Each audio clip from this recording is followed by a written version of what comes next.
आज इस सेशन में हम बात कर रहे हैं मैनिया के बारे में।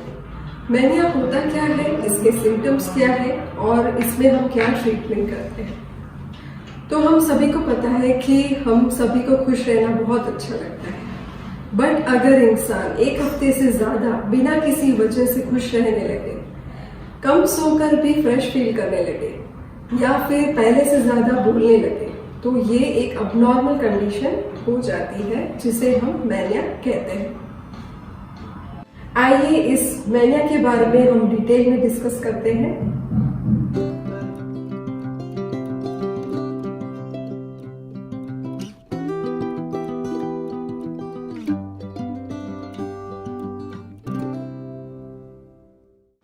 Just see the definition of mania. Mania is a distinct period during which there is an abnormally and persistently elevated, expansive and irritable mood. Mania एक ऐसा पीरियड है जिसमें पेशेंट का मूड एलिवेट हो जाता है, हाई हो जाता है।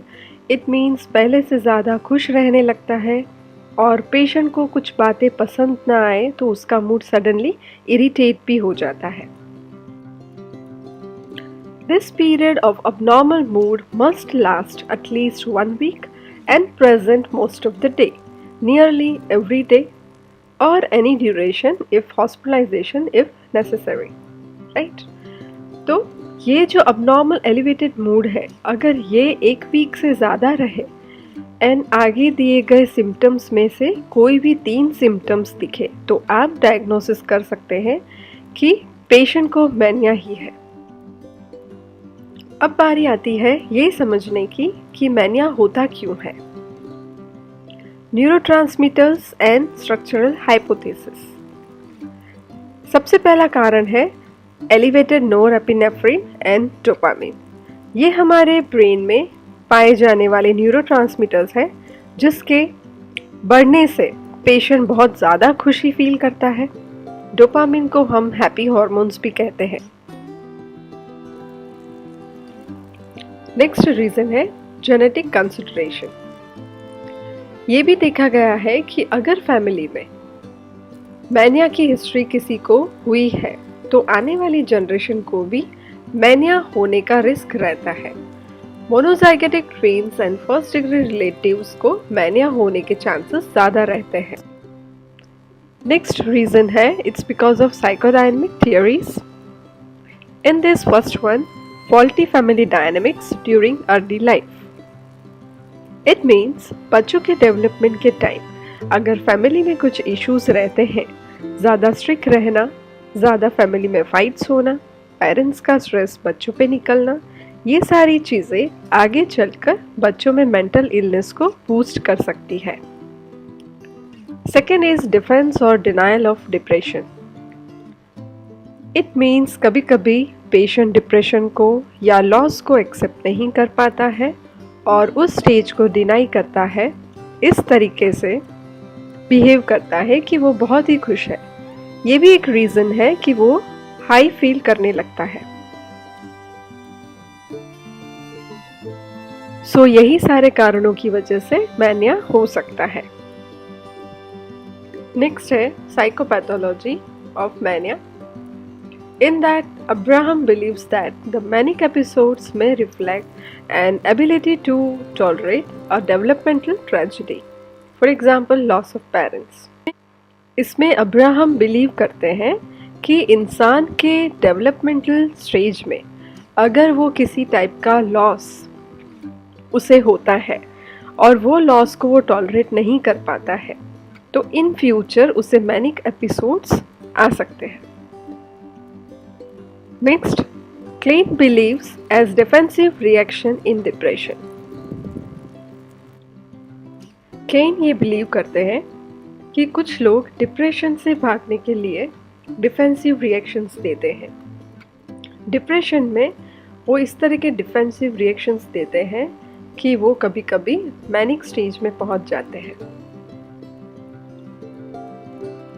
Next, bipolar most likely results from interaction between genetics, biological and psychological determinants. Bipolar में भी मैनिया स्टेज आ सकता है जिसका कारण है जेनेटिक्स, बायोलॉजिकल या साइकोलॉजिकल इश्यूज। पेशेंट को मैनिया कितना सीवियर है इसे समझने के लिए हम इसके स्टेजेस देखते हैं। इसके stages, it has been divided into 4 stages, right? First is euphoria, second is elation, third stage is exaltation, fourth stage is ecstasy. First stage, euphoria. Increased sense of psychological well-being and happiness, not in keeping with ongoing events. इसमें patient की ongoing events कैसी भी हो, patient अपने आप में ही खुशी feel करता है, उसका मूड अच्छा रहता है और ये मूड उसके ऑनगोइंग इवेंट्स पे डिपेंड नहीं रहता। सेकेंड स्टेज है इलेशन। इसमें पेशेंट का मूड मॉडरेटली एलिवेट हो जाता है और उसकी जो साइकोमोटर एक्टिविटी है वो भी बढ़ जाती है। थर्ड स्टेज है एक्साल्टेशन। इसमें पेशेंट का मूड इंटेंस एलिवेट हो जाता है विथ डेल्यूशंस ऑफ ग्रैंडियर, मीन्स वो अपने आप को पावरफुल समझने लगता है, बड़ी बड़ी बातें करता है। फोर्थ स्टेज है एक्सटेसी। इसमें पेशेंट का मूड सीवियर एलिवेट हो जाता है और उसके अंदर की खुशी बहुत ही rapture and blissfulness, extreme happiness वो फील करता है, लाइक खुशी के मारे वो हवा में उड़ने लगता है। मैनिक फेज के बहुत सारे साइन एंड सिम्टम्स आप देख सकते हैं, जैसे कि patient talking rapidly, feeling unusually optimistic, sleeping very little, acting recklessly and impulsively, highly distractible. ये सारे सिम्टम्स हम आगे डिस्कस करने वाले हैं। अब बारी आती है इसके क्लिनिकल फीचर्स जानने की कि ऐसे क्या साइन एंड सिम्टम्स रहते हैं, ऐसे क्या फीचर्स रहते हैं मैनिया के अंदर जिसे हम देखकर मैनिया डायग्नोस कर सकते हैं। A distinct period of abnormally and persistently elevated, expansive or irritable mood and abnormally persistently goal-directed behavior or energy lasting at least 1 week and present most of the day, nearly every day. Mania ऐसा period है जिसमें mood elevate हो जाता है, expand हो जाता है, irritable हो जाता है। पेशेंट का बिहेवियर और एनर्जी भी अबनॉर्मली एलिवेट हम देख सकते हैं और ये सारी चीज़ें एक हफ्ते से ज़्यादा अगर रहे इंसान में तो उसे हम मैनिया कह सकते हैं कि उसे मैनिया हुआ है। During the period of mood disturbance and increased energy और activity, 3 or more of the following symptoms have persisted. 4 if the mood is only irritable, are present to a significant degree and represent a noticeable change from usual behavior. जब इंसान में mood disturbance देखने को मिले या उसका mood elevate हो जाए, एनर्जी और उसकी एक्टिविटी भी बढ़ जाए पहले से ज़्यादा, और ये सारी चीज़ें एक हफ्ते से ज़्यादा रहे और इनमें आगे दिए गए सिम्टम्स में से कोई भी 3 या उससे ज़्यादा सिम्टम्स अगर दिखाई दिए तो हम उस कंडीशन को मैनिया डायग्नोस करते हैं।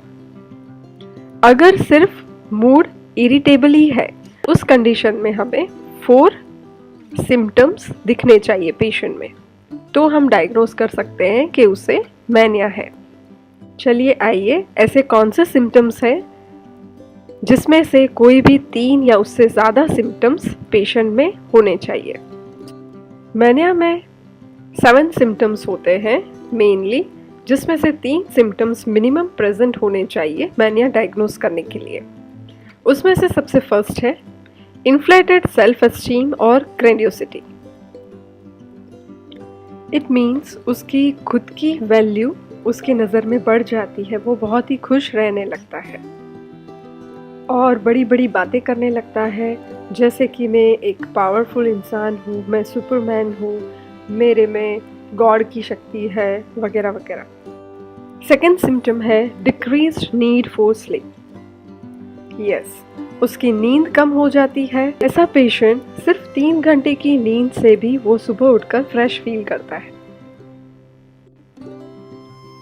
Third symptom is more talkative than usual और प्रेशर टू कीप टॉकिंग। ऐसा पेशेंट पहले से ज़्यादा बोलने लगता है और बोलते हुए उसके वॉइस का प्रेशर भी पहले से ज़्यादा बढ़ जाता है। Fourth symptom is flight of ideas or subjective experience that thoughts are raising.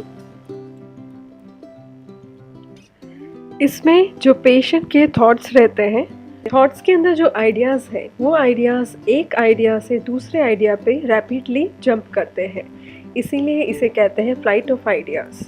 Means उसके थॉट्स एक आइडिया से दूसरे आइडियाज़ पे जंप कर रहे हैं और ये सारे थॉट्स, ये सारे आइडियाज़ एक दूसरे से जुड़े हुए होते हैं।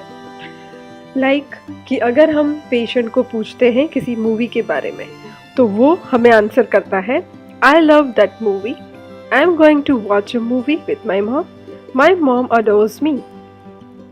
मूवी की बात करते हुए वो कहता है कि मुझे मूवी बहुत पसंद आई, मैं ये मूवी देखने वाला हूँ मॉम के साथ और मॉम मुझे बहुत प्यार करती है।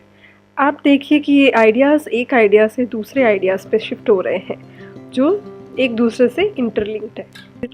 Fifth symptom is distractibility, that is attention too easily drawn to unimportant और irrelevant external stimuli as reported और ऑब्जर्व्ड। इसमें पेशेंट के अंदर हम डिस्ट्रैक्टिबिलिटी देख सकते हैं। मीन्स पेशेंट जल्दी डिस्ट्रैक्ट हो जाता है, किसी भी एक चीज़ में फोकस नहीं लगता, एक काम पे वो ज़्यादा लंबी देर अटेंशन नहीं दे पाता। Sixth symptom is increase in goal directed activity, either socially at work और स्कूल और सेक्सुअली और साइकोमोटर एजिटेशन। पेशेंट की जो रूटीन एक्टिविटी है वो इंक्रीज हो जाती है because of elevated mood, energy and behavior. Seventh and last symptom is excessive involvement in activities that have a high potential for painful consequences. For example, engaging in unrestrained buying sprees, sexual indiscretions or foolish business investments. Patient ऐसी activities में ज़्यादा involve हो जाता है कि जिन activities को करने के बाद उसे पेनफुल रिजल्ट्स मिलते हैं, जैसे कि किसी बिजनेस में बिना सोचे समझे लाखों रुपए लगा दिए और फिर लॉस हो गया, या फिर जो चीज़ें ज़रूरत की नहीं है वो सारी चीज़ें वो ख़रीद के लेके आ जाते हैं, या फिर किसी थर्ड पर्सन से सेक्सुअल रिलेशनशिप रखे जाएं। कभी कभी लाखों रुपए वो पूल टेबल में लगा देते हैं बिना सोचे समझे। तो इस तरह की चीज़ें करने से उसे फाइनली एक पेनफुल रिजल्ट मिलता है।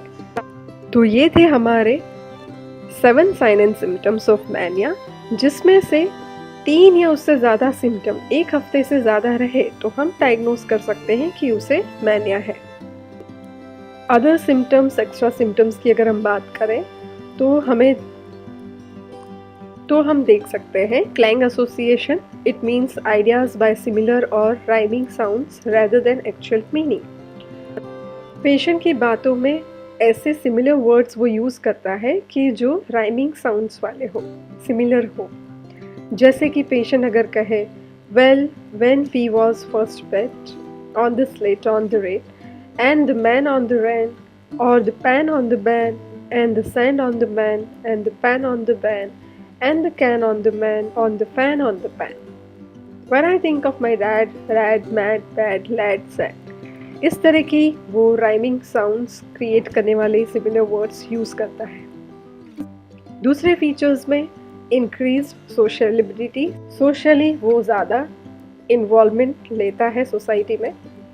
इम्पल्सिव बिहेवियर, उसका बिहेवियर एकदम इम्पल्स हो जाता है। Disinhibition, rude behaviour, poor judgment, dress up in gaudy and flamboyant clothes, although in severe mania there may be poor self-care. वो ब्राइट और शोई वे में अपने आप को ग्रूमिंग करता है, बट अगर सीवियर मैनिया हो तो वो अपनी सेल्फ केयर इतनी नहीं ले पाता।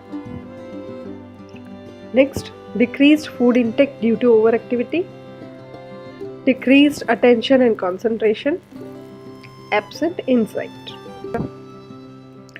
नेक्स्ट टॉपिक है हमारा सिम्टम्स ऑफ हाइपोमेनिया। मैनिया की तो हम बात कर रहे हैं, बट एक टर्म आता है hypomania. What is mean by that? Hypomania is a lesser degree of mania. Hypomania एक मैनिया का ही लेशर डिग्री वाला स्टेज है।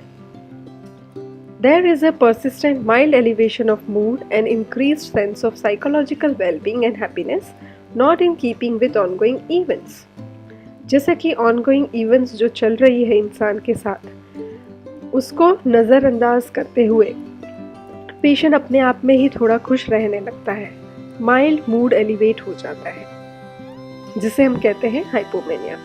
Concentration and attention may be impaired, thus diminishing the ability to settle down, to work or to relaxation and leisure. In fact, the ability to function becomes better in hypomania, which increases in productivity and creativity.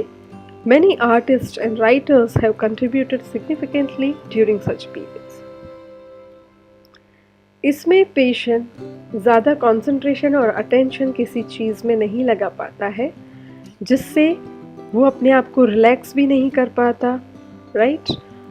But hypomania के stage में उसकी productivity और उसकी creativity increase हो जाती है। Normally जो activity रहती है पेशेंट की, उससे ज़्यादा बेटर फंक्शन करता है वो हाइपोमेनिया स्टेज में, क्योंकि वो थोड़ा खुश रहता है। ऐसे कितने आर्टिस्ट और राइटर्स हैं जो हाइपोमेनिक स्टेज के अंदर बहुत अच्छी अच्छी चीज़ें, अपनी क्रिएटिविटी दिखाते हैं। अब फाइनली बात आती है ट्रीटमेंट की। तो ये मैनिया ट्रीट कैसे होता है? सबसे पहले हम फार्माकोथेरेपी की बात करते हैं। मेडिसिन्स जो हम दे सकते हैं वो है मूड स्टेबलाइजर मेडिसिन्स, जिसमें आती है lithium 900 to 2100 mg per day, carbamazepine 600 to 1800 mg per day, sodium valproate 600 to 2600 mg per day, और अदर ड्रग्स में clonazepam, calcium channel blockers etcetera दे सकते हैं। नेक्स्ट अगर थेरेपीज़ की हम बात करें तो सीवियर मैनिक स्टेज में हम इलेक्ट्रोकन्वल्सिव थेरेपी भी देते हैं। नेक्स्ट है साइकोसोशल ट्रीटमेंट। इसमें हम फैमिली एंड मैरिटल थेरेपी भी पेशेंट को देते हैं। फैमिली थेरेपी बिकॉज ऐसा पेशेंट फैमिली में कैसे सरवाइव करे, सबके साथ कैसे कम्युनिकेट करे, तो होल फैमिली के अंदर हम ये थेरेपी देते हैं। मैरिटल थेरेपी तो कपल्स के बीच हम थेरेपी देते हैं, जिससे कि वो पेशेंट को अच्छी तरह समझ पाए।